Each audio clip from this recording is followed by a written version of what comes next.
హైదరాబాద్లోని ఉప్పల్ మున్సిపల్ కార్యాలయం ముందు ప్రజాపాలన దరఖాస్తుల బాధితులు నిరసన వ్యక్తం చేశారు. ప్రజాపాలన దరఖాస్తులు నమోదు చేసిన సిబ్బంది బిల్లుల చెల్లింపులో జాప్యం జరిగిందని వాపోయారు. బిల్లుల చెల్లింపు విషయంపై బాధితులు ఉప్పల్ మున్సిపల్ డిప్యూటీ కమిషనర్ను కలిశారు. దీనిపై ఇంకా టైం పడుతుందని చెప్పారని అన్నారు.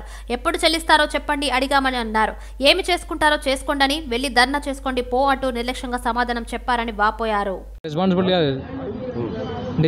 కరెక్ట్ రెస్పాన్సిబిలిటీ లేదన్న. అమౌంట్ కోసం అడిగితే మేము ఇందులో మా దాంట్లో స్టూడెంట్స్ కూడా ఉన్నారు. అన్న అడగండి అన్న, మీరు అడగండి అంటే మేము కూడా అడిగినాము. సార్ని అడిగితే ఏమంటున్నారు అంటే మీరు 1 వీక్ అని 2 టైమ్స్ తిప్పినారు సార్. ఇంతకుముందు కూడా వస్తే 1 వీక్ అన్నారు, ఇప్పుడు వస్తే 1 వీక్ అంటున్నారు సార్. మరి నెక్స్ట్ 1 వీక్ రాకపోతే ఎట్లా అంటే డైరెక్ట్ కలెక్టర్ని అడుక్కోపో అన్నాడు. సార్ కలెక్టర్ని ఏంటి సార్ మీరు అట్లా ర్యాష్గా మాట్లాడుతారంటే ఇంకోసారి శ్రీధర్ రెడ్డి సార్ వచ్చి కలెక్టర్ని అడగొద్దు, ఏం అడగొద్దు, మేమే ఇస్తామన్నాడు. అమౌంట్ శాంక్షన్ అంటే ఫైల్ చూపించినా అది వీళ్ళు రిక్వెస్ట్ చేసుకున్నట్టు ఫైల్ ఉందని అప్రూవల్ అంటే ఏం లేదు ఫైల్ ఆడ. సో మేము సార్ డీసీ సార్ ఏమంటున్నారంటే మీరు ధర్నా చేసుకోండి, ఏమైనా చేసుకోండి, అది వచ్చే టైంకి వస్తాయి అని చెప్పి అంటున్నాడు. అంటే రెస్పాన్సిబిలిటీగా ఆన్సర్ చెప్తలేడు ఆయన. మేము చాలామంది స్టూడెంట్స్ కూడా ఉన్నారు సార్ ఇక్కడ. వాళ్ళు ఫీజు కట్టుకోవడానికి జాబ్ చేయడానికి వచ్చినారు. 3,000 4,000 వాళ్ళ కాలేజ్ ఫీజు కట్టుకోవడానికి. ఇప్పుడు సెకండ్కి ఫీజు కడితే ఎగ్జామ్ రానిస్తారు వాళ్ళు. కాలేజ్ నుంచి మెసేజ్ కూడా వచ్చినాయి, వాళ్ళు చూపించారు మాకు.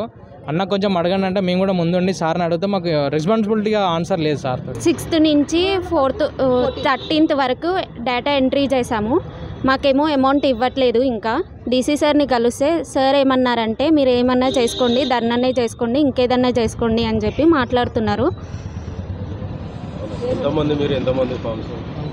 130 మెంబర్స్ వచ్చాం సార్ ఇక్కడికి. ఒక్కొక్కరికి ఒక్కొక్క అమౌంట్ రావాలి సార్. 1 వీక్ చేసాం. 6 lakhs.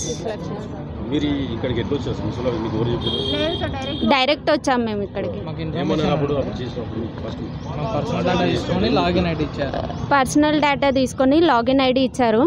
ఫస్ట్ ఏమన్నారంటే మీరైతే వర్క్ చేయండి, చేశాక మీ అమౌంట్ 2-3 డేస్లో ట్రాన్స్ఫర్ చేస్తాము అని చెప్పి అన్నారు. బ్యాంక్ డీటెయిల్స్ తీసుకున్నారు. ఇప్పటి వరకు అయితే మాకు అమౌంట్ అయితే ట్రాన్స్ఫర్ చేయలేదు.